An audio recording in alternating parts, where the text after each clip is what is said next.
Hello everybody, I'm George from Ireland. So, happy Christmas, it's been Christmas Day, and what an unusual place to welcome you at Christmas time. So I'm here in Sahara, Egypt. It's not Sahara Desert, although it kind of is in the desert, but Saqqara, I hear people sometimes say it, but I think there's a sort of glottal stop there. So anyway, this is an extraordinarily important archaeological site in Egypt, probably the second most important acropolis after the Great Pyramids at Giza, which are only a few miles to the north. So for about 3,000 years, this is a burial site of very high status people. So it has extraordinary historical significance.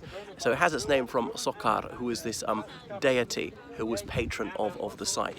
And we're just a few miles from the Nile Valley. If you look back that way, you see the greenery beyond. Okay, so we're out into the desert.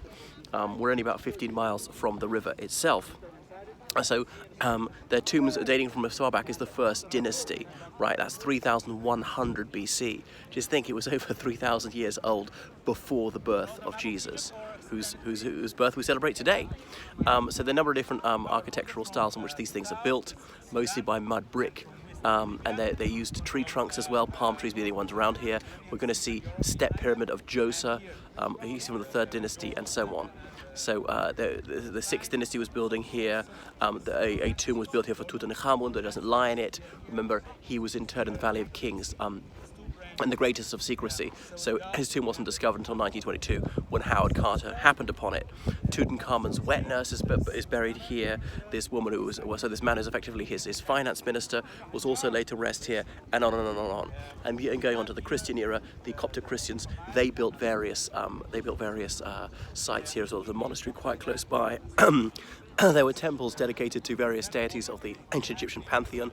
Anubis, who was a god with the head of a jackal, because they took all these psychotropic substances, which is why the imagery they painted on the walls of the tombs is so trippy. And then Horus, who's like a man with the head of a falcon, and so on. Thoth, who's a man with the head of an ibis. So it's like some sort of deer, really, with the horns, and baboon. And on and on and on. So it goes right on to the 27th dynasty. So it's quite extraordinary. This is the remains of a temple right here. And look at the festive donkey, right? That little quadruped is decorated with some tinsel around his neck. Anyway, it's just idyllic weather. So if you come here, I recommend you get a taxi all the way from Cairo, go part of an organised tour. I came, going on local buses. I take 2 local buses and a tuk-tuk. And okay, I saved a bit of money, but it took 2 hours rather than 1 hour. Me and my pidgin Arabic trying to get by. So just pay 100 guinea or Egyptian pounds to come here. It's kind of ideal weather, despite the sneezing. You can see how people are dressed, and it's quite sunny.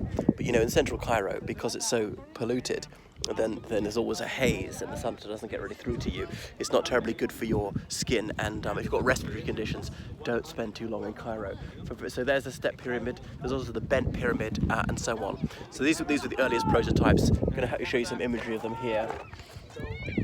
Much of the walls are gone. And if you come into the gate, they'll try and persuade you to take a taxi. You'd have to pay even an entrance fee for the taxis while paying the taxi driver. But there's no need, you can walk over the sand. I did it quite easily.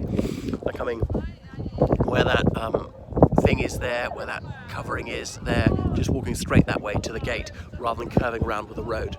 So anyway, what else to tell you about this extraordinary site? It was Neti Jerket was the pharaoh who built it. He's sort of commonly known as Djoser. So this is his mausoleum, I suppose, and it was obviously built in stone. And this showed how they really developed their funerary rites. And it's sort of a prototype of the pyramids. It's not the classic pyramidal shape, which is obviously much more difficult to build. So anyway, there's a stone wall which is 280 meters around. There was a courtyard. I'm going to go in there in a second. I mean, I'm not sure I'm allowed to film it there. You have to pay extra to film it at various places. So it was only excavated by a German archaeologist in 1821, Heinrich von Minotelie. And then the French did a lot of work on it in the 1920s and 30s under Jean-Philippe Lauer, who worked for the Egyptian Department of the Antiquities. So there are several other sites here which are still not open right now. So that if they're not listed on the entrance fee thing, then you can't come in. There are about 148 pyramids in Egypt, some of them quite small and unimpressive in a very poor state, and don't try climbing up those 3 years in prison if you do that. There was a German chap who did it and got away with it some time ago, but I wouldn't recommend it, because though having realised that leniency is no deterrent, I don't think they will let people off again. So buried here on the west bank of the River Nile, the sun goes down, that's death, and then you follow the sun, your journey into the underworld for eventual resurrection. So it'll show what endeavours people will make in order to try and defeat mortality. But I don't think anyone manages to escape the ultimate statistics. You might think that the Egyptian suspicions would be aroused when they've been doing this for 3,000 years and none of their pharaohs had come back from the hereafter.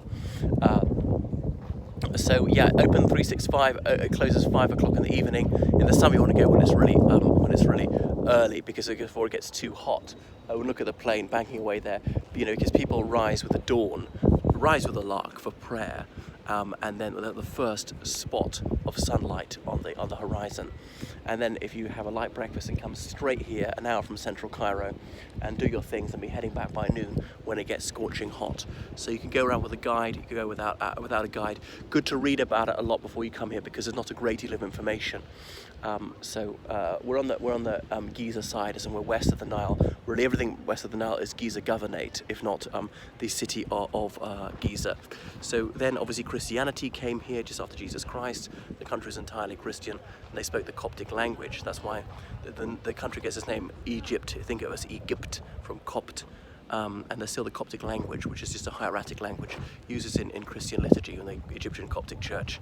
But that eventually fell away. The 7th century, the Arabians came and they brought Islam, so Muslims became the majority. But as recently as the 19th century, Christians up to 25% of the population. They're thought to be now more like 12% of the population, tend to have fewer children, and more of them have moved abroad.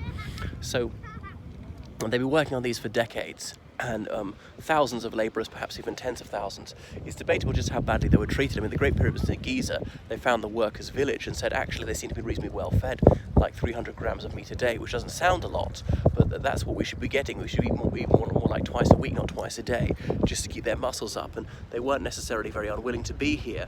And certain times of year, because of the inundation of the Nile Valley, there was no farmer work they could do, and it kept them occupied, and perhaps it gave them a sense of national pride.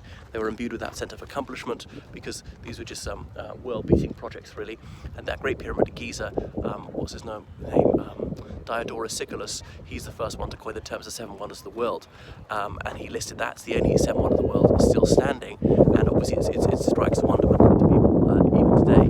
This one here is not quite so awe-striking, the Pyramid of Djoser. And Imhotep is also buried here, various other very high status people, aristocrats, viziers and so on. Okay, toodaloo.